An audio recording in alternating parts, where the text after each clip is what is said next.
దేవునికి స్తోత్రములు. మన ప్రభువును రక్షకుడైన యేసుక్రీస్తు నామములో మీ అందరికీ శుభాలు. దేవుని యొక్క మహాకృపను బట్టి, ఆయన ఉచితమైన కృపను బట్టి నేటి వరకు మిమ్మలను మీ కుటుంబాలను ఆ దేవాది దేవుడు తన సురక్షితమైన రెక్కల నీడలో కాచి కాపాడునందులకు దేవాది దేవునికి స్తోత్రాలు చెల్లించుచున్నాం. ప్రియులారా, కడవరి దినాల్లోనికి మనం వచ్చామని లోకములో సూచనలు మనకు కనబడుచు ఉన్నాయి. ప్రపంచం, అన్ని దేశాలు, అన్ని ప్రాంతాలు కూడా భయంకరమైన విపత్తును ఎదుర్కొంటూ ఉన్నాయి. తెగుళ్ళు, మరణములు, కరువులు, యుద్ధ సమాచారములు, భూకంపములు, అనేక విపత్తులు ప్రపంచంలో నలుమూలలా కూడా సంభవించడం అనేది మనం చూస్తూ ఉన్నాం. ఇట్లాంటి సమయంలో దేవుని పిల్లలమైన మనము గమనించవలసిన విషయం ఏమిటంటే, ప్రభు యొక్క రాకడ బహు సమీపంగా ఉందని ప్రతి ఒక్కరు కూడా గమనించాలి. గమనించడమే కాదు, సిద్ధపడాలి. సంఘము ప్రభు రాకడ కొరకు సిద్ధపడాలి. ప్రభు వస్తే ఎత్తబడాలి. ఈ విషయాన్ని ప్రతి ఒక్కరు కూడా గమనించాలని ప్రభు పేరిట మనం చేస్తున్నాను. ఈరోజు మన ధ్యానాంశం ప్రకటన గ్రంథము 1వ అధ్యాయము 7వ వచనాన్ని మనము ధ్యానించబోతున్నాం. ఈ పరిశుద్ధ గ్రంథములో 66 పుస్తకములలో చివరి పుస్తకము ప్రకటన గ్రంథము. ప్రకటన అనగా ప్రత్యక్షీకరణం.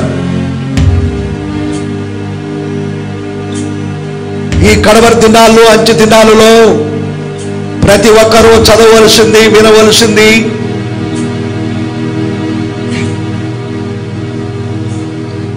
గైకొనవలసిన విషయము ఈ ప్రకటన గ్రంథం. ఈ ప్రకటన గ్రంథములో 1వ అధ్యాయము 7వ వచనాన్ని నేను చదువుతున్నాను. మీరందరూ కూడా శ్రద్ధగా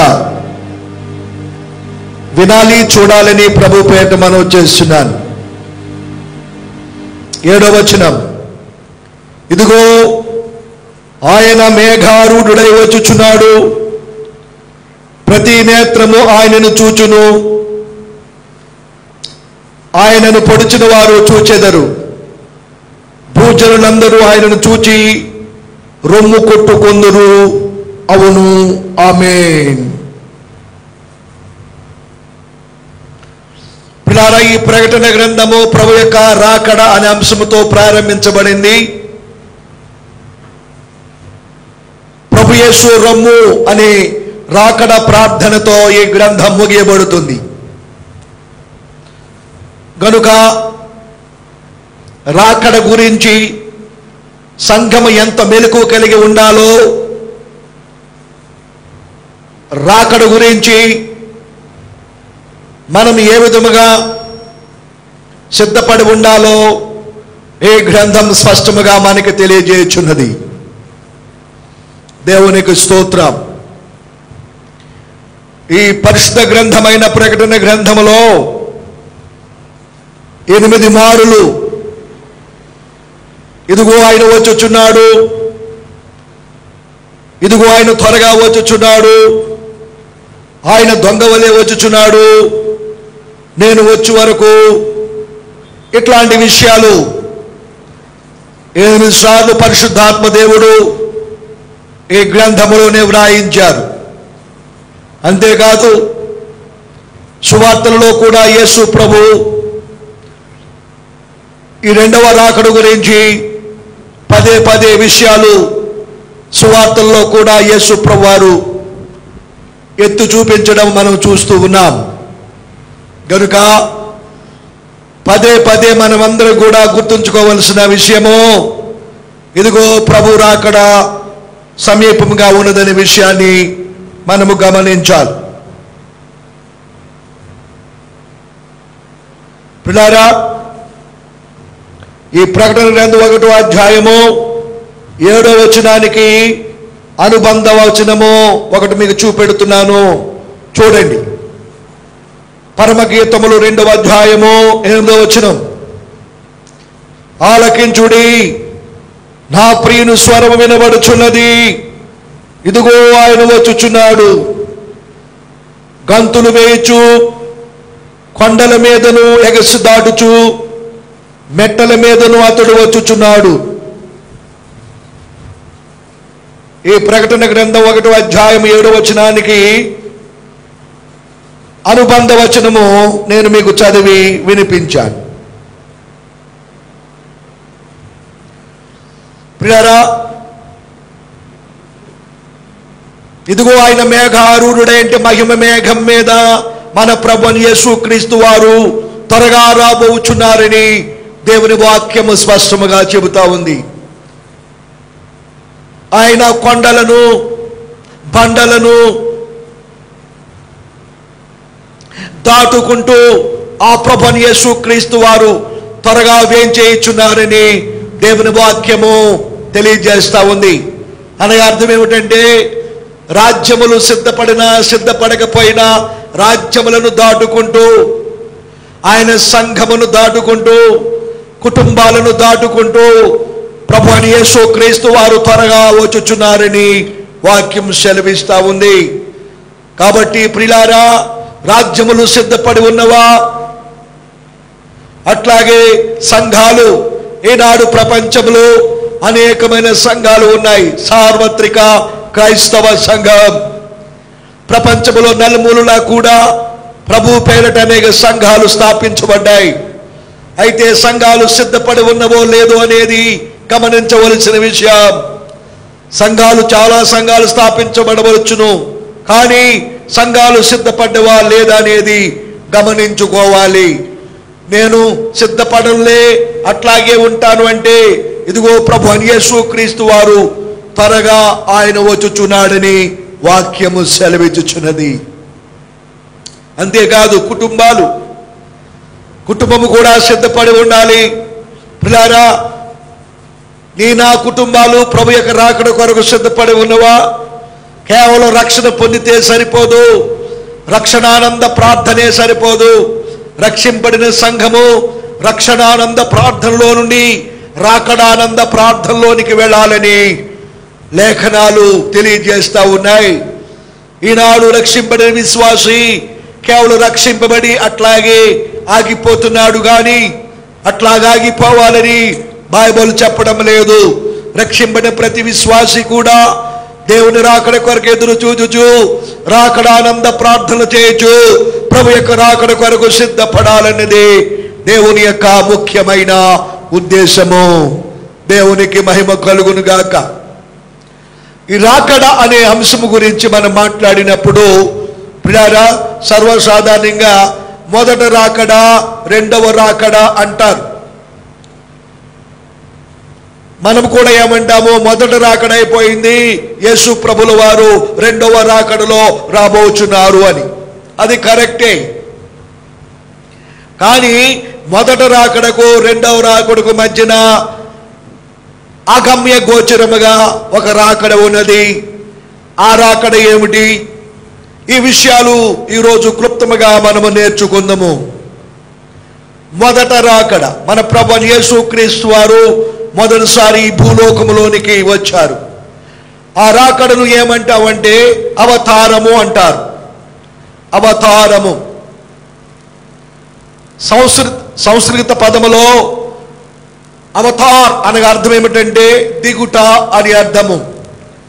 మన ప్రభువైన యేసుక్రీస్తు వారు ఆయన దేవుడయుండు కూడా మానవాళి రక్షించడానికి ఆయన మనుష్యావతారముగా, మనుష్య రూపముగా, మనుష్య కుమారుడుగా, దైవ కుమారుడుగా ఈ లోకములోనికి ఆయన వచ్చి ఉన్నారు. దీనిని ఏమంటారంటే అవతార్. అంటే ఆయన మన కొరకు ఈ భూలోకములోనికి దిగి వచ్చాడు. దేవునికి స్తోత్రం. ఆ వాక్యము శరీరధారి అయి కృపా సత్య సంపూర్ణుడుగా మన మధ్యకు నివసించెను. ఏ వాక్యము? ఆది యందున్న వాక్యము. ఆది యందు వాక్యం ఉండెను, వాక్యము దేవుని యొద్ద ఉండెను, ఆ వాక్యమే దేవుడై ఉండెను. ఆ వాక్యమైన దేవుడే ఒక శరీరాన్ని ధరించుకొని 2019 సంవత్సరాల క్రితము కన్యమరి గర్భములోనికి ప్రవేశించి ఈ భూలోకములోనికి అవతరించారు. అవతార పురుషుడు మన ప్రభు అయిన యేసుక్రీస్తు. యేసు ప్రభులు వారు మొదటి రాకడలో ఎందుకు వచ్చారో మీ అందరికీ బాగా తెలుసు. యేసు ప్రభు మొదటి రాకడలో ఎందుకు వచ్చారో, లోకానికి తీర్పు తీర్చడానికి ఆయన రాలేదు. లోకమును రక్షించడానికి యేసు ప్రభు వారి లోకానికి వచ్చారు. అందుచేతనే దేవుడు లోకమును ఎంతో ప్రేమించెను, కాగా తన అద్వితీయ కుమారునిగా పుట్టిన వాని యందు విశ్వాసముంచు ప్రతి వాడును నశింపక నిత్య జీవము పొందినట్లు ఆయనను అనుగ్రహించెను. దేవుడు తన కుమారుడుగా యేసుక్రీస్తును ఈ లోకానికి ఎందుకు పంపించారు మొదటి రాకడలో అంటే, నశించిపోతున్న మనలను రక్షించడానికి యేసు ప్రభు వారు వచ్చారు. మునిగిపోతున్న మనము, తప్పిపోయిన గొర్రె పిల్లలు మనము, పడిపోయిన నానాని మనము, తప్పిపోయిన కుమారు లాంటి వారు మనము, ఎట్లాంటి వారిమైన మనలను వెదకి రక్షించడానికి ఆ పరలోక పురాన్ని విడిచిపెట్టి ఈ పాప పురానికి పాపులుండే ఈ లోకానికి వచ్చి పరిశుద్ధుడు పావనుడు మన పాపము నిమిత్తమై కల్వరి శిలువలో తన విలువైన శ్రేష్టమైన రక్తమును చెందించి ఆ రక్తము ద్వారా యావత్ మానవాళి యొక్క పాపాలను ఆయన పరిహరించాడు. దేవునికి స్తోత్రం. ఆయన సర్వలోక మానవాళి యొక్క పాప పరిహారార్థమై ఆయన శిలువలో మన కొరకు యజ్ఞమై యాగమై తన రక్తమును చిందించారు.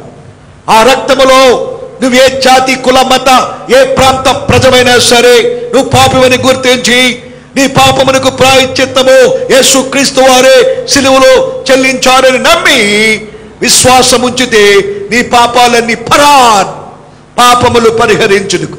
అంతేకాదు ప్రియులారా, పాపం వల్ల మన ఆత్మ నరకానికి పోతుంది కనుక మన ఆత్మ నరకానికి వెళ్లకుండా నరకములను తప్పించడానికి, పాతాళము తప్పించడానికి, మరణపములను విరవడానికి ప్రభువైన యేసుక్రీస్తు వారు చనిపోయి సమాధి చేయబడి 3వ దినాన మరణపములను విరిచిన వాడై పాతాళాన్ని జయించిన వాడై మృత్యుంజయుడై ప్రభు తిరిగి లేచాడు. దేవునికి స్తోత్రం. ఆయన సజీవుడు. ఇదిగో నేను మృతుడైతును గాని యుగ యుగములు సజీవుడనే, మరణము యొక్కయు పాతాళ లోకము యొక్కయు తాళపు చేతులు నా స్వాధీనములో ఉన్నవని ప్రభువైన యేసుక్రీస్తు వారు సెలవిచ్చారు. కనుక మన ప్రభు సజీవుడు, నిన్న నేడు నిరంతరము ఏకరీతిగా ఉన్నవాడు, మరణపములునే విరిచినవాడు, మనందరికీ మోక్షమును కలుగు చేసిన మోక్ష ప్రదాత ముక్తిదాత మన ప్రభు అయిన యేసుక్రీస్తు. దేవునికి స్తోత్రం. ప్రియులారా, యేసు ప్రభు వారు మన పాపము నిమిత్తమై కల్వరి శిలువలో చనిపోయి సమాధి చేయబడి తిరిగి లేచి పరలోకానికి వెళ్ళిపోయారు. వెళ్ళిన ప్రభు అన్నారు, నేను మరలా తిరిగి రాబోచున్నాను అని ప్రభు చెప్పారు. మీరు సర్వలోకానికి వెళ్ళి సర్వ సృష్టికి సువార్తను ప్రకటించండి. నమ్మి బాప్తిజం పొందిన వాడు రక్షింపబడును, నమ్మని వానికి శిక్ష తప్పదు. కేవలం నన్ను నమ్ముకుంటే వారి పాపములు పరిహరిస్తా. నా యందు విశ్వాసం ఉంచిన వాడు మరణములో నుండి జీవములోనికి తాటి వేస్తాడని చెప్పండి. నా యందు విశ్వాసము ద్వారా నరకమును తప్పించబడతారని చెప్పమని యేసు ప్రభువారు తన శిష్యులకు ఆజ్ఞాపించారు. అట్లాగే ఆనాడు ఈనాడు కూడా ప్రపంచమంతా కూడా సువార్త ప్రకటించబడుతుంది. కోకొల్లలుగా అనేక మంది యేసు ప్రభుని నమ్ముకొని పాపక్షమాపణ పొందుకొని యేసు ప్రభుని సొంత రక్షకుడిగా అంగీకరించి ఈనాడు సంఘాలు ప్రభు రాకడ కొరకు ఎదురు చూస్తూ ఉన్నాయి. మన నిరీక్షణ ఏమిటంటే మన ప్రభుని యేసుక్రీస్తు వారు వస్తారు. ఆయన వచ్చి తన సంఘాన్ని తీసుకుని పోతాడు. పరిశుద్ధులందరినీ కూడా ఆయన పరలోకానికి తీసుకుని పోతాడు. మేము ఆయనతో పాటు యుగ యుగాలు సంతోషముగా ఉంటాము. అక్కడ ఆకలి దప్పిక లేని రాజ్యము, ఆ మహిమ కలిగిన రాజ్యములో ప్రభుతో పాటు యుగ యుగాలు ఉంటామనే నిరీక్షణ విశ్వాసము ఈనాడు క్రైస్తవులమైన ప్రతి ఒక్కరికి కలిగి ఉన్నారు. దేవునికి స్తోత్రం. అయితే ప్రియారా, మనము మొదట రాకడ గురించి గ్రహించాము, ప్రతి ఒక్కరు కూడా రక్షింపడ్డాము, బాగానే ఉంది. అయితే రెండవ రాకడ కోసం ఎదురు చూస్తున్న మధ్యలో ఒకటి ఉంది. దానిని ఏమంటారంటే ఆగమనము. ఈ ఆగమనము అంటే యేసు ప్రభువారు మధ్యాకాశమును, పరమపురు నుండి యేసు ప్రభువారు మధ్యాకాశమునకు వచ్చి భూలోకంలో సిద్ధపడిన క్రైస్తవ సంఘాన్ని ఆయన మధ్యాకాశమునకు తీసుకుని పోతాడు. దీనిని ఏమంటారంటే ఆగమనము అంటారు. ఈ ఆగమనము గురించి పరిశుద్ధ గ్రంథాలలో రాయబడి ఉంది. ప్రతి ఒక్కరు కూడా గమనించాలని ప్రభు పేరును మనవి చేస్తున్నాం. ఆగమనము అంటే ఇటు భూమి మీదకి అటు పరమపురికి కాకుండా మధ్యలోనికి యేసు ప్రభువారు దిగి వస్తారు. భూలోకములో సిద్ధపడిన క్రైస్తవ సంఘం, వధువ సంఘం, ముడత డాగు కళంకము లేని నిర్దోషమైన నిష్కళంకమైన సంఘం, మహిమతో నింపబడిన సంఘం, దేవుని వాక్యము చేత పరిపూర్ణముగా దిద్దబడిన సంఘం, దేవుని యొక్క ఆత్మశక్తితో నింపబడి పరిపూర్ణులుగా మార్పు చెందిన సంఘం, భూ సంబంధమైన వాటి మీద మనసు పెట్టగా ప్రభు రాకడ కొరకు పైనున్న వాటిని వెతికే సంఘం, అదే పెండ్లి కుమార్తె సంఘం. ఆ సంఘమును తీసుకుని పోవటకు ఆయన ఆగమనము, మధ్యాకాశమునకు ప్రభు వస్తారని బైబిల్ సాక్ష్యం ఇస్తాం. దేవునికి స్తోత్రం. ఈ ఆగమనం అనే అంశము గురించి పరిశుద్ధ గ్రంథములో 50 సార్లు రాయబడి ఉందని పండితుల యొక్క అభిప్రాయం. అయితే ప్రియారా, ఈ ఆగమనము అనే ఆ అంశము గురించి కొన్ని మాటలు మీకు చదివి వినిపిస్తాను. వాటిని మీరు తెలుసుకోవాలని ప్రభు పేరిట మనవి చేస్తూ ఉన్నాను. దేవునికి స్తోత్రం. చూడండి, ఆగమన గురించి మనము లేఖనాల్లో మనం పరిశోధిస్తే తెస్సలోనికు రాసిన మొదటి పత్రిక 4వ అధ్యాయము 16వ వచనమును నేను చదువుతున్నాను. ఆర్భాటముతోనూ ప్రధాన దూత శబ్దముతోనూ దేవుని బోరతోనూ పరలోకములోండి ప్రభు దిగి వచ్చును. క్రీస్తునందుండి మృతులైన వారు మొదట లేతురు. ఆ మీదట సజీవులమై నిలిచియుండు మనము వారితో కూడా ఏకముగా ప్రభుని ఎదుర్కొనుటకు ఆకాశ మండలమునకు మేఘముల మీద కొనుపోబడదము. కాగా మనము సదాకాలము ప్రభుతో కూడా ఉందుము. ఆగమనము గురించి చెప్పబడిన లేఖనాల్లో ఇదొకటి. వేరొకటి కూడా చదివి వినిపిస్తున్నా చూడండి. కొరింథీయులకు రాసిన మొదటి పత్రిక 15వ అధ్యాయము 50వ వచనము నుండి నేను చదువుతున్నాను. పరిశుద్ధ గ్రంథం బైబిల్ ఉన్న వారు ప్రతి ఒక్కరు తెరిచి చూడాలి. కొరింథీయులకు రాసిన పత్రిక మొదటి పత్రిక 15వ అధ్యాయము 50వ వచనము నుండి, సహోదరులారా, నేను మీతో చెప్పినది ఏమనగా, రక్త మాంసములు దేవుని రాజ్యమును స్వతంత్రించుకొన నేరవు, క్షయత అక్షయతను స్వతంత్రించుకొనదు.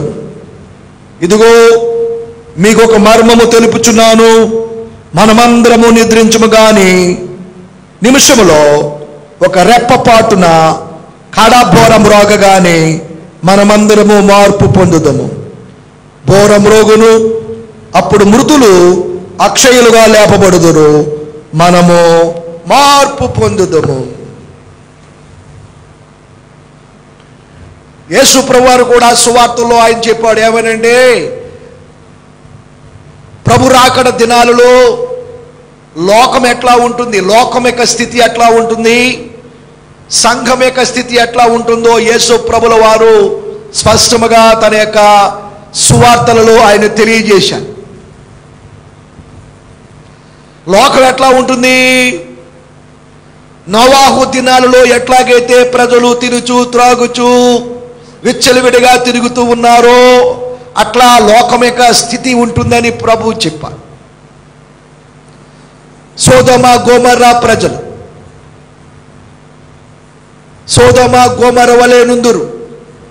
ఆ సోదొమ గోమర్రా ప్రజల వలె ఈనాటి లోకం యొక్క స్థితిగతులు ఉంటాయని యేసు ప్రభు యొక్క చెప్పారు.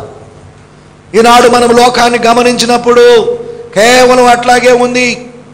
ప్రియులారా, సువార్త ఎంతగా టీవీలో ప్రకటించబడుతున్నా, ప్రపంచమంతా కూడా సువార్త ఎంత విరివిగా ప్రకటించబడుతూ ఉన్నా ప్రజలకు లెక్కలేదు. అది మనది కాదులే అనుకునేవారు కొంతమంది, మనకెందుకులే అనేవారు కొంతమంది, అప్పుడే ఎందుకులే అనుకునేవారు కొంతమంది, వాళ్ళు చెప్పేవన్నీ కరెక్ట్ ఏమిటి అనుకుని నిర్లక్ష్యం చేసేవాళ్ళు కొంతమంది. నోవాహు దినాల్లో అట్లాగే ప్రియులారా జలప్రళయం రాబోతుందని దేవుడు ప్రకటింప చేస్తే ఆ ఓడ 120 సంవత్సరాలు సముద్ర మట్టానికి 3000 అడుగుల ఎత్తులో నోవాహు కడుతున్నప్పుడు ప్రతి ఒక్కరికి అది సాక్ష్యముగా కనబడింది. ఆత్మరూపేణ వెళ్ళి దేవుడు ప్రతి ఒక్కరికి దాని గురించి తెలియజేసిన ఆనాటి దినాలలో ఎవరు కూడా ఏమాత్రం కూడా పట్టించుకోలేదు, హేళన చేశారు.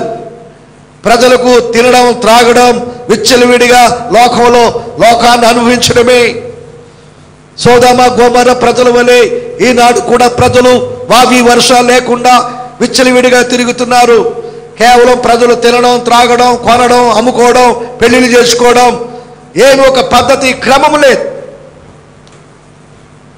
ఇది లోకం యొక్క స్థితి.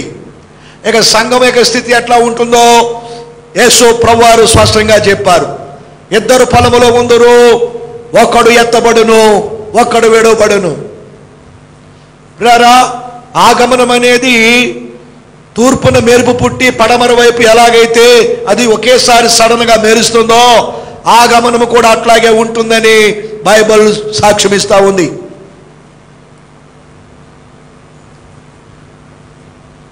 ఆగమనం అనేది కూడా అకస్మాత్తుగా జరిగేది. ఆ దినాలలో 2 పొలములో ఉందరు, ఒకడు ఎత్తబడును ఒకడు విడవబడును. అంటే పొలం అంటే సర్వసాధారణంగా మనము దైవికంగా మనం చెప్పాలంటే పొలం అంటే దేవుని సంఘం. పొలములో పని చేసేవాడంటే పనివాడు, దేవుని పనివాడు, జత పనివాడు. ఏ పనివాడైతే ప్రభు రాకడ వస్తుంది, యజమానుడు వస్తాడని మెలకువ కలిగి ఎవరైతే నమ్మకంగా తన యొక్క సేవను చేస్తూ అతడు దేవుని రాకడ కొరకు సంఘాన్ని సిద్ధపరుస్తూ తాను కూడా సిద్ధపడి ఉంటాడో అట్లాంటి వాడు కనురెప్పపాటున, ఇది అగమ్య గోచరం, అందరికీ కనబడలే జరగదు ఆగమనం అనేది. కనురెప్పపాటు అంటే పండితులు చెప్పిన మాట ఏమిటంటే 1 సెకండ్లో 1/4 సెకండ్ అంటేనే కనురెప్ప వేసి తీస్తేనే 1 సెకండ్. దాంట్లో 1/4 అంటే ఎంత స్పీడ్గా అది జరుగుతుందో అగమ్య గోచరం. పొలంలో చేసే పనివాడైనా సేవకుడైనా, ఈనాడు సేవకుడు పొలంలో పనిచేస్తున్న సేవకుడు సంఘాన్ని నమ్మకముగా కాసి ప్రభు రాకడ కొరకు సిద్ధపరచవలసిన బాధ్యత ఉంది. అట్లా లేకపోతే ఆ సేవకుడు కూడా ఆగమనములో మధ్యాకాశములకు ఎత్తబడ్డు. అట్లాంటి సేవకుడు కూడా మిగిలిపోయి భూలోకంలో ఉండిపోయే పరిస్థితి ఉంది. అట్లాగే ప్రభు ఏమన్నారు, ఇద్దరు ఒక మంచం మీద పరుండి యుందురు, ఒకరు ఎత్తబడుదురు, ఒకరు విడువబడుదురు. సర్వసాధారణ ఇద్దరు మంచం మీద ఎవరు పడుకుంటారు? భార్యాభర్తలు. అంటే కుటుంబంలో భార్య అయినా భర్త అయినా దేవుని యొక్క రాకడ, ప్రభు రాకడ కొరకు సిద్ధపడుచు, ప్రభు రాకడ కొరకు ప్రార్థన చేస్తూ సిద్ధపడి ఉన్నవారు మాత్రమే ఎత్తబడతారు. భార్యాభర్తలు ఒకే సంఘానికి వెళ్ళిన ఆత్మీయంగా ఒకే రకంగా ఎదగడం లేదు ఈ దినాలలో. భార్య భక్తురాలై, ప్రార్థనా పరురాలై, ఆత్మీయంగా ప్రార్థనలో ఉపవాసాలు ఉండి ప్రార్థన చేస్తూ దైవభక్తులో నీతి గల క్రియలు కలిగి దేవుని రాకడ కొరకు ఎదురు చూస్తే ఆమె ఎత్తబడుతుంది. కానీ సర్వసాధారణంగా భర్తలు ఏమనుకుంటున్నారంటే, నా భార్య ప్రార్థనా పరురాలు, ఆమె బాగా చేసుకుంటుంది, ఆమె చేస్తే సరిపోతుందిలే, నేను నిద్రపోతాను, హాయిగా ఉంటాను, అవసరమైతే నా భార్యతో పాటు నేను కూడా వెళ్ళిపోతాను అనుకుంటున్నారు. భార్యాభర్తలైనను ఒకే మంచం మీద పరుండి ఉండే కుటుంబీకులైనను పిల్లారా, ఎవరైతే సిద్ధపడి ఉంటారో, ఎవరైతే ఆత్మపురులై ఉంటారో, ఎవరైతే ప్రభు రాకడ కొరకు మెలకు కలిగి ఉంటారో అట్లాంటి వారే మార్పు చెందడం అంటే పిల్లారా, క్షయమైన ఈ దేహము అక్షతను ధరించుకొనుట. ఎంత అద్భుతమో చూసారా? రక్తమాంసాలు దేవుని రాజ్యం వెళ్ళవు. కొనిపోతారంటే రక్తమాంసాలతో మనం పరలోకానికి కొనిపోబడం. క్షయమైన ఈ దేహము అక్షతను ధరించుకొనుట. ఇక్కడికి ఎక్కి రమ్మని ఆ యొక్క మధ్యాకాశమునకు ఆ స్వరం వినబడగానే సిద్ధపడిన వారు, ఇద్దరు మంచం మీద పరుండి ఉన్న భార్య ఒకవేళ సిద్ధపడి ఉంటే, భార్య ఒకవేళ ఆత్మపుండాలై ఉంటే, భార్య నమ్మకస్తురాలైతే ఆమె ఎత్తబడుతుంది. ఆమె శరీరం మీద ఉన్న ఆ వస్త్రాలు ఏమైతే ఉన్నావో అవన్నీ అక్కడే ఉండిపోతాయి. ఆమె దేహం మాత్రము క్షయమైపోయి ఆ దేహము అక్షతను ధరించుకొని కనురెప్ప పాటున ఆమె కొనిపోబడుతుంది. తెల్లవారుజాము లేచి చూస్తాడు భర్త మంచం మీద, భార్య కనబడదు. వంటగదిలో ఎదుగుతాడు, బాత్రూంలో వెతుకుతాడు, అక్కడ వెతుకుతాడు, ఇక్కడ వెతుకుతాడు, ఎక్కడా కనబడదు. ఏమైంది? ఇదే దృశ్యాలు ప్రపంచమంతా జరుగుతాయి. ఇట్లాంటి కార్యాలు ప్రపంచమంతా జరిగేసరికి ప్రపంచమంతా కలవరం, మనుషులు కనబడడం లేదు. ఏమయ్యారు? మధ్యాకాశానికి ఎత్తబడ్డారు. సిద్ధపడిన సంఘము ఎత్తబడింది. ఒకవేళ అదే సమయంలో బస్సు నడుపుతున్న డ్రైవర్ ఆత్మపూర్ణుడై ప్రభు రాకడ సిద్ధపడిన వ్యక్తి అనుకో, ఆయన సడన్ గా క్షయమైన దేహం అక్షతను ధరించుకొని మధ్యాకాశానికి ఎత్తబడతాడు. అప్పుడు బస్సు బోల్తా పడుతుంది. బస్సులో ఎవరైతే సిద్ధపడి ఉండరు వారందరూ కూడా మరణిస్తారు. ఇట్లాంటి దృశ్యాలు ప్రపంచంలో నలుమూలలో జరిగినప్పుడు ప్రపంచమంతా కలవరము చెందుతుంది. మిగిలిపోయిన వారందరూ గుండెలు బాదుకుంటారు. అయ్యో, మేము ప్రభు రాకడంటే నిర్లక్ష్యం చేశాం, సంఘం ఎత్తబడుతుందంటే మేము నమ్మలేదు.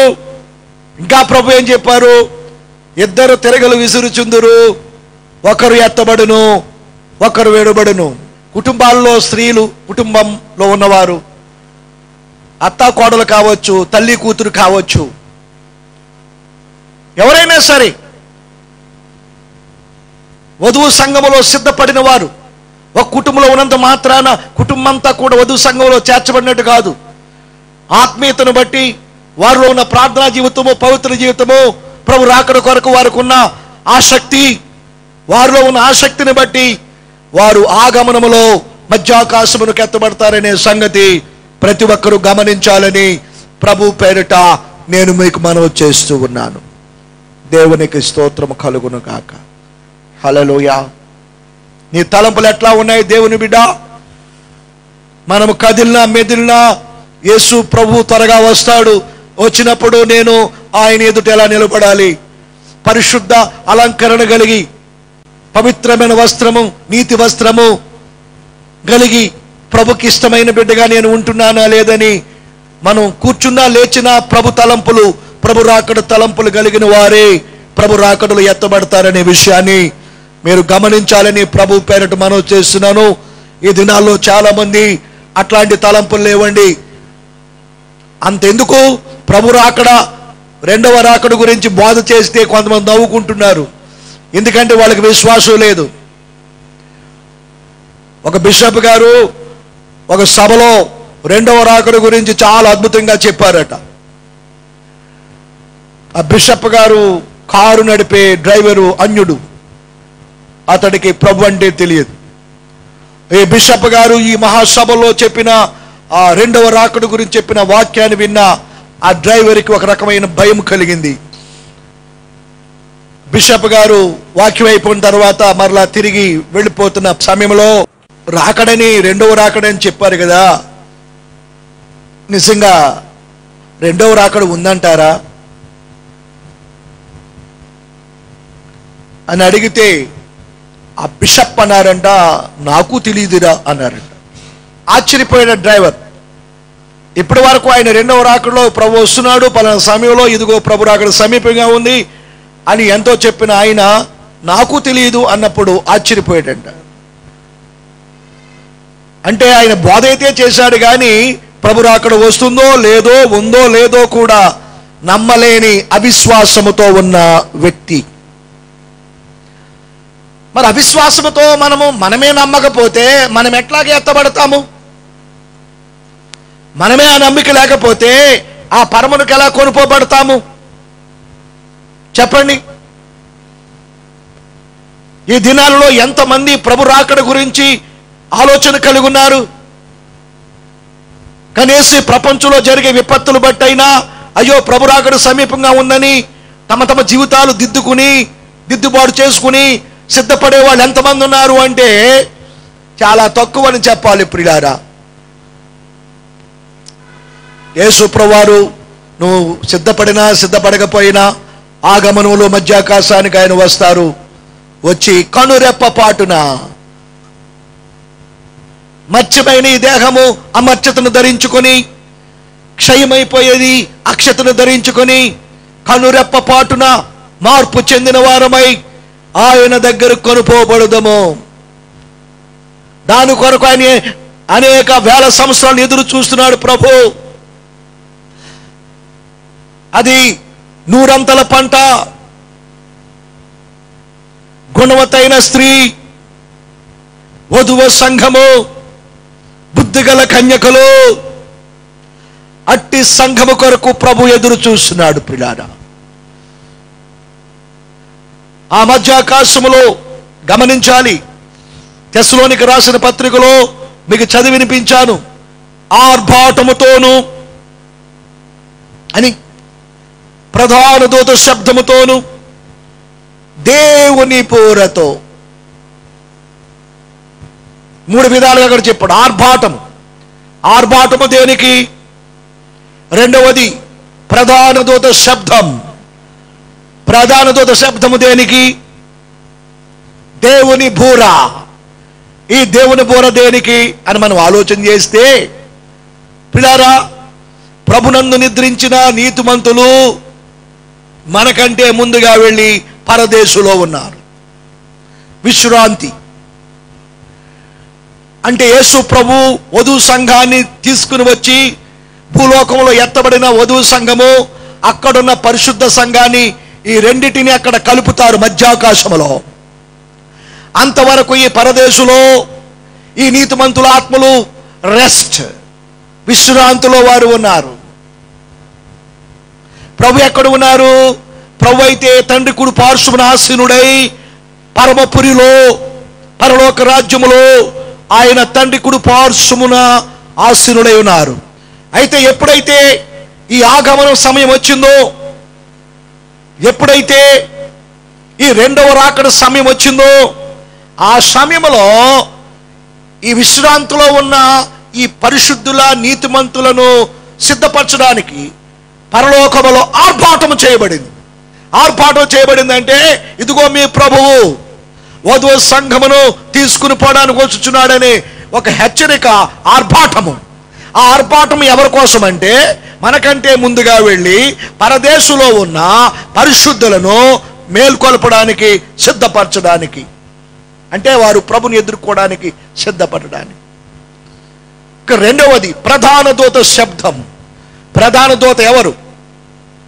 ప్రియులారా, మన పక్షముగా యుద్ధం చేసేవారు, మన పక్షముగా మనకి కాపుదలు ఇవ్వడానికి దేవుడు ఏర్పాటు చేసిన ప్రధాన దూత మిఖాయేలు.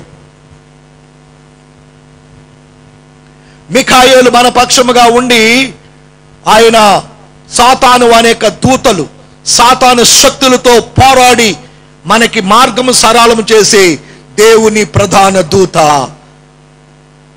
మిఖాయేలు. ఈ మిఖాయేలు ఎందుకు ప్రధాన దూత ఆర్భాటం చేస్తున్నాడంటే, దేవుడు అటు పరలోక రాజ్యములోను భూమి మీద ఉండకుండా సాతాను వాని దూతలను ఎప్పుడైతే నెట్టివేసినప్పుడు సాతాను వాని దూతలు కార్యకలాపాలన్నీ కూడా వాయుమండలాధిపతిగా ఉండి ఆ గాలిలో తన సింహాసనాన్ని ఏర్పాటు చేసుకుని అక్కడ నుండి వాడు కార్యకలాపాలన్నీ చేస్తున్నాడు, గాలుడు. అందుకే దెయ్యాలు భూతాలు పట్టినప్పుడు మనము గాలి పట్టింది, దెయ్యం పట్టింది, గాలి వాలింది అంటారు. గాలివాడు అటు పరమునకు ఇటు భూమికి మధ్యలో వాయుమండలాధిపతిగా ఉండి తన యొక్క కార్యకలాపాలను జరుపుతున్నాడు. ఇప్పుడు భూలోకంలో నుండి వధువు సంఘం సిద్ధపడి పైకి రావాలి, వాడు ఖాళీ చేయాలి, వాడిక భూమి మీదకి నెట్టివేయబడాలి. భూమి మీద నెట్టివేయబడిన తర్వాత పాతాళాన్ని దిగిపోవాలి.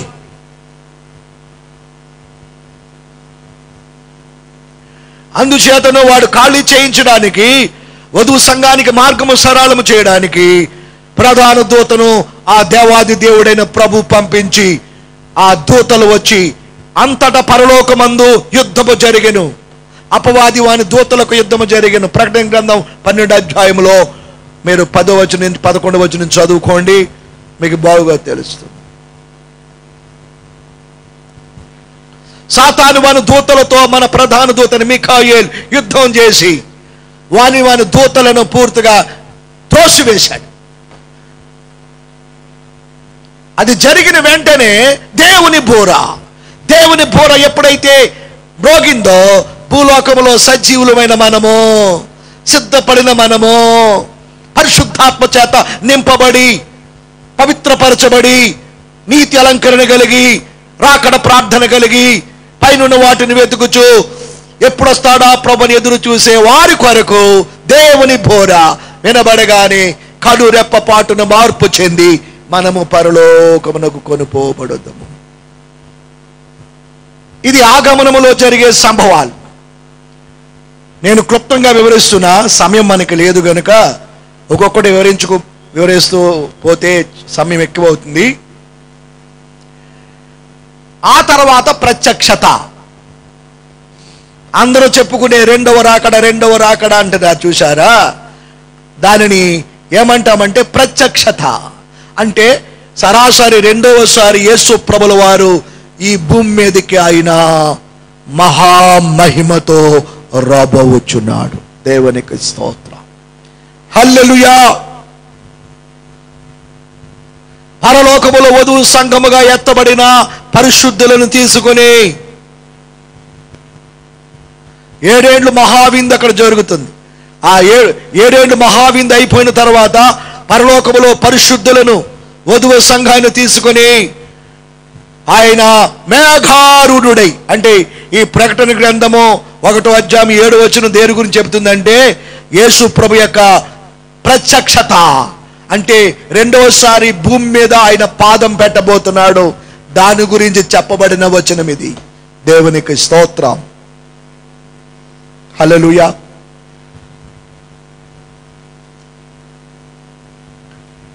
గమనించాలి ప్రియారా, రెండవ రాకడలో అంటే ప్రత్యక్షతలో యేసు ప్రభువారు మరలా ఈ భూలోకానికి రాబోతున్నారు. ఆ వచనమే ఈ ప్రకటన గ్రంథం 1వ అధ్యాయం 7వ వచనంలో చెప్పబడింది. ఇదిగో ఆయన మేఘారూఢుడై వచ్చుచున్నాడు, ప్రతి నేత్రము ఆయనను చూచును, ఆయన పొడిచిన వారు చూచెదరు, భూలోక జనులందరూ చూచి రొమ్ము కొట్టుకొందురు.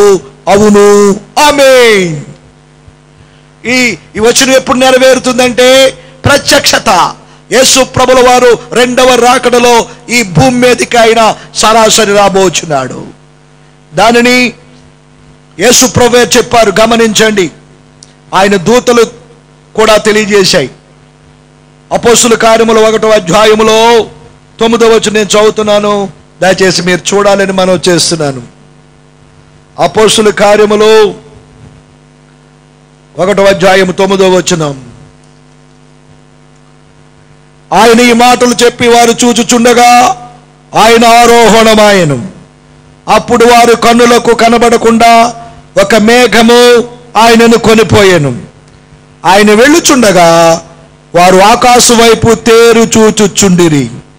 ఇదిగో తెల్లని వస్త్రములు ధరించుకొనిన 2 మనుషులు వారి యొద్ద నిలిచి, గలిలయ మనుషులారా, మీరెందుకు నిలిచి ఆకాశం వైపు చూచుచున్నారు?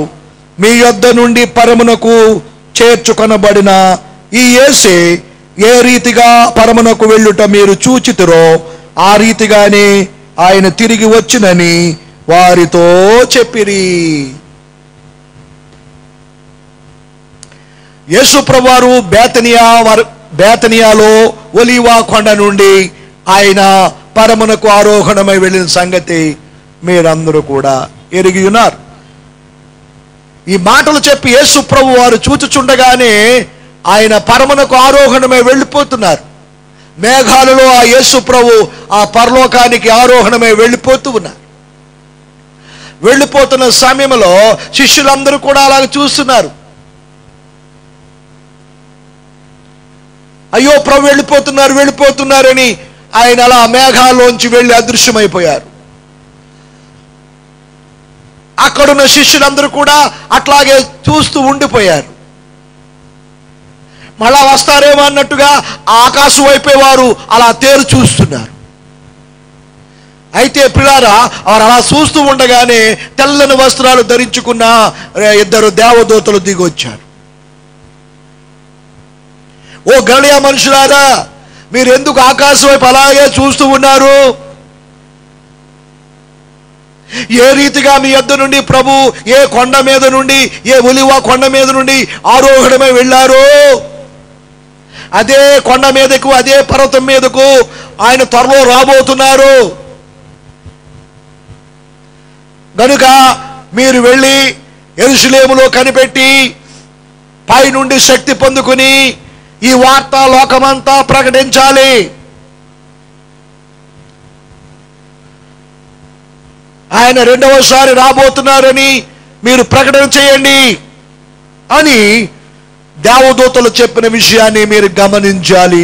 దేవునికి స్తోత్రం కలుగును గాక. పిల్లారా, ప్రకటన గ్రంథం అంతా మనము చదివితే 7 ఏండ్లు ఈ వధువు సంఘము మధ్యాకాశములో పెండ్లు విందులో పాలు పొందుతుంది. 7 ఏండ్లు భూలోకములో మహాశ్రమలు రాబోతున్నాయి. ఇవన్నీ వివరించుటకు సమయం సరిపోదు. అంటే చదవబడిన లేఖనం యొక్క సందర్భాన్ని మీకు చెప్పి నేను ముగిస్తా. ఏ రీతిగా ప్రభు పరలోకానికి ఆరోహణమై వెళ్ళారు, అదే రీతిగా ప్రభు వస్తారని మరి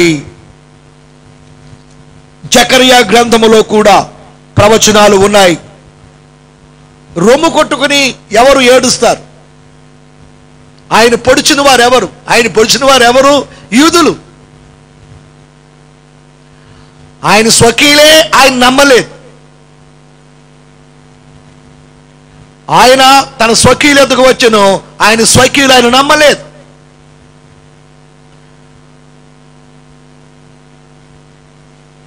ఆయన స్వకీలు ఆయన సిలువకు అప్పగించారు, పొడిచారు. ఆయన పొడిచిన వారు చూతురంటే ఎవరు చూస్తారు? ఆయన పొడిచిన వారు ఎవరు? యూదులే పొడిపించారు. ప్రపంచంలో ఆయన పొడిచిన వారు యూదులు చూస్తారు, రోమీలు చూస్తారు. భూలోకంలో జనులందరూ కూడా ఆయన రెండవ రాకడను చూస్తారు. యేసు ప్రభు యొక్క రెండవ రాకడ సామాన్యంగా ఉండదు. ఆయన మహామహిమతో రాబోచున్నాడు.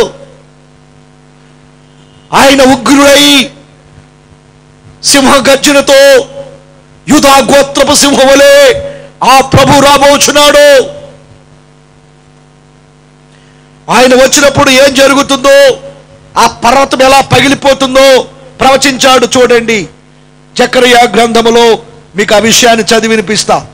ప్రియులారా, పరిశుద్ధ గ్రంథములో జకర్యా గ్రంథము 14వ అధ్యాయం 3వ వచనం నేను చదువుతున్నాను. అప్పుడు యెహోవా బయలుదేరి తాను యుద్ధ కాలమున యుద్ధము చేయు రీతిగా ఆ అన్యజనులతో యుద్ధము చేయను. ఆ దినమున యెరూషలేము ఎదుట తూర్పు తట్టునున్న ఒలివ కొండ మీద ఆయన పాదములుంచగా, ఒలివ కొండ తూర్పు తట్టునకును పడమటి తట్టునకును నడుమికి విడిపోయి సగము కొండ ఉత్తరము తట్టునకును సగము కొండ దక్షిణము తట్టుకును ఏర్పడును. కొండల మధ్య కనబడు లోయ అజీలు వరకు సాగగా మీరు ఆ కొండ లోయలోనికి పారిపోవద్దురు. చూసారా, 7 సంవత్సరాలు సంపూర్తి అవుతున్న సమయంలో అప్పుడు ప్రపంచంలో మార్పులు వస్తాయి. ప్రియారా, ప్రపంచ యుద్ధాలు ప్రారంభమవుతాయి. యూదులు కొంతమంది యేసు ప్రభుని నమ్మలేదు కనుక ఎంత సువార్త ప్రకటించినా ఆ యూదులు యేసు ప్రభుని అంగీకరించలేదు కనుక వారు కూడా ప్రభును తెలుసుకోవాలి. యూదులందరూ కూడా క్రీస్తు విరోధి పెట్టే ఆ హింసలకు బాధలకు తట్టుకోలేక వారు యుద్ధములో ఓడిపోయిన వారే ఏం చేయాలో తెలియక వారు కొండలకు లోయలకు పారిపోయి ఏడుస్తారు. సృష్టికర్తను ప్రభు కొరకు మెస్సియా కోసం మొరపెడతారు. జ్యేష్ఠ కుమారుడు చనిపోయినప్పుడు కుటుంబీకులు ఎలాగైతే ఏడుస్తారో, యవనురాలు తన భర్తను పోగొట్టుకున్నప్పుడు ఎలాగైతే గుండెలు బాదుకుని ఏడుస్తుందో, అట్లాగే యూదులందరూ కూడా గగ్గోలు పడి ఏడుస్తున్న సమయంలో ప్రియారా, ఆ యేసు ప్రభుల వారు ఆ ఒలివ కొండ మీద ఆయన పాదము మోపగా, ఒకప్పుడు గొర్రె పిల్ల ఆయన పాదాల్లో మేకులు కొట్టారు. ఒకప్పుడు గొర్రె పిల్ల వలె ఆయన చేతుల్లో మేకులు కొట్టారు. ఆయన భుజాల మీద సిలువను మోపారు. ప్రతి ఒక్కరు కూడా ఉమ్ములు వేసి హేళన చేసి ఎన్నో బాధలు పెట్టారు. కోడాలతో కొట్టారు, హింసించారు, తృణీకరించారు. అయితే ఇప్పుడు ఆయన పాదములు చలువురాతి పాదములు, అగ్ని జ్వాలల వంటి మరి అపరంజిని పోలిన పాదములు, మహిమతో కూడిన పాదములతో ఆ ప్రభువైన యేసుక్రీస్తు మేఘారూఢుడై మహిమ మేఘం మీద మహిమోన్నతుడైన ప్రభువు ఆ ఒలివ పర్వతం మీద, ఆ ఒలివ కొండ మీద ఆయన పాదము మోపగా ఆ కొండ తూర్పుకి పడమరకి పారిపోతుంది.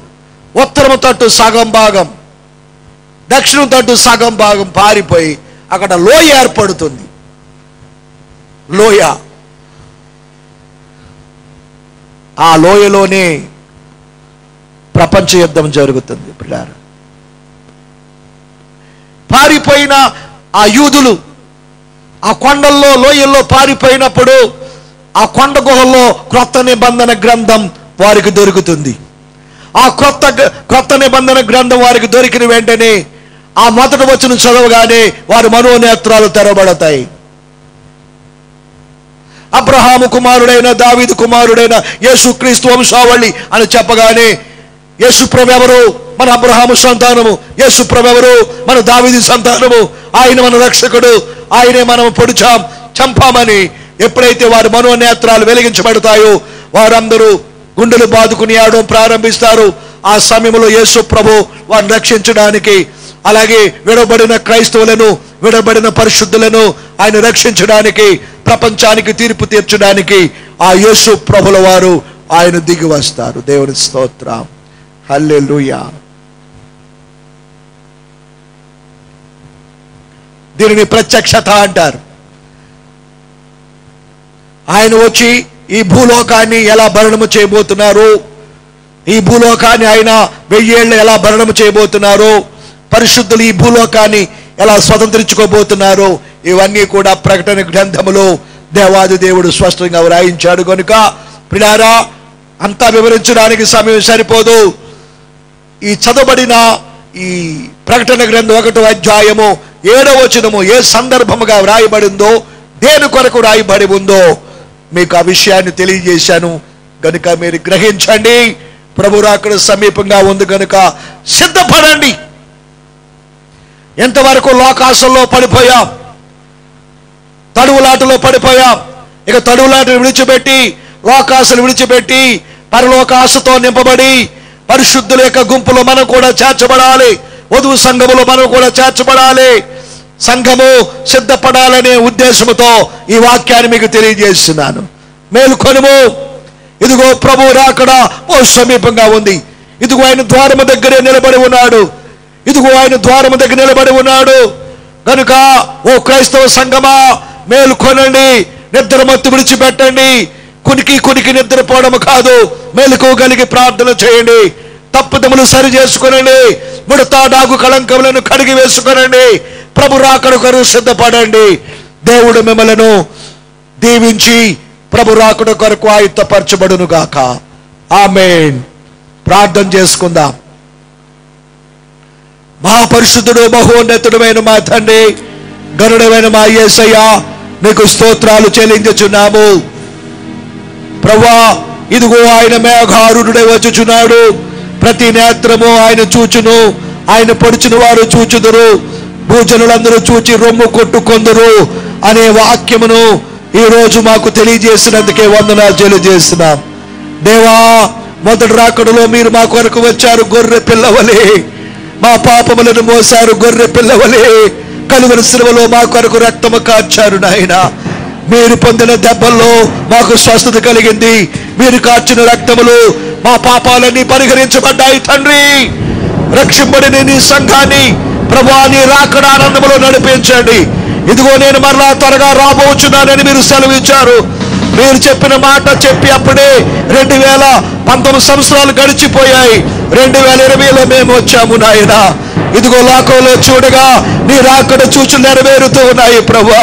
కరువులు మేము చూస్తూ ఉన్నాం, భీకరమైన తెగులు చూస్తున్నాం. ప్రపంచమంతా కూడా ఈ తెగులుతో భయపడిపోతున్నారు. అనేక మంది చనిపోతున్నారు. అనేక కుటుంబాలు నెమ్మది లేకుండా ఉన్న ఈ పరిస్థితులు ప్రభు దేవా, మరణాలు మేము చూడగలుగుతున్నాం. భయంకరమైన యుద్ధ సమాచారాల గురించి వింటున్నాం. భూకంపాలు చూస్తూ ఉన్నాం. ఇవన్నీ నీ రాకడ సమీపంగా ఉన్నాయని తెలియజేస్తున్నాయి కనుక ప్రభువా, లోకాన్ని రక్షణలోనికి నడిపించండి. రక్షింపబడిన సంఘమైతే ప్రభువా మెలకు కలిగి ఉండేవారుగా చేయండి. మెలకు కలిగిన వారుగా చేయండి. నిద్రమత్తు నుండి విడుదల కలుగు చేయండి. క్రీస్తు నీ వెలుగు చేత సంఘాలను ప్రకాశింప చేయండి. క్రీస్తు నీ ఆత్మ చేత సంఘాన్ని తాకించండి. క్రీస్తు నీ రాకడ కొరకు సంఘాన్ని సిద్ధపరచమని కొన్ని సందులో ప్రార్థన చేయించిన దేవానికి స్తోత్రం చెల్లిస్తున్న భ్రష్టులైపోయిన వారు మరలా నీ వైపు మళ్ళుకునేవారుగా చేయండి. 10 వారును కూడా ప్రభువా మీరు సిద్ధపరచండి. మేల్కొల్పని సందులో ప్రార్థన చేయించిన కుటుంబాలుగా సిద్ధపడేవారుగా చేయండి. నీ రాకడ కొరకు ఆయుత్తపడేవారుగా చేయండి. దేవా నీకు స్తోత్రం చెల్లిస్తున్నాం. నాయనా, నీవు వచ్చినప్పుడు ఆగమనములు మధ్యాకాశానికి వచ్చినప్పుడు కనురెప్ప పాటున మార్పు చెందిన వారమై దేవానికి స్తోత్రములు. క్షయమైన ఈ దేహము అక్షతను ధరించుకొని, మత్స్యమైన ఈ దేహము అమర్చతను ధరించుకొని నేను ఎదుర్కొనే ధన్యత మీరు మాకు ప్రసాదించమని వేడుకొంచున్నాం.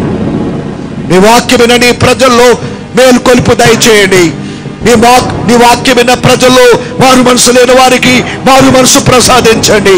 మార్పు చెందిన వారైతే ప్రభువా మేల్కొల్పు దయచేయమని కూడా మీ సన్నిధిలో ప్రార్థన చేయించున్నాం. మీరే మహిమ పొందండి. విత్తబడిన వాక్యము 100 ఫలింపు దయచేయండి. మీ నామానికే మహిమ తెచ్చుకొనమని త్వరగా రానయున్న మా ప్రభును రక్షకుడైన యేసు క్రీస్తు నామముల వినయముతో వేడుకుంటున్నాము తండ్రి. ఆమేన్, ఆమేన్, ఆమేన్. God bless you. దేవుడు మిమ్మల్ని దీవించును గాక. ఈ ఒప్పింప చేసేటువంటి చెరసాల అనుభవంలో నీలో ఉన్నటువంటి అనుమానాలు, నీకున్నటువంటి కష్టం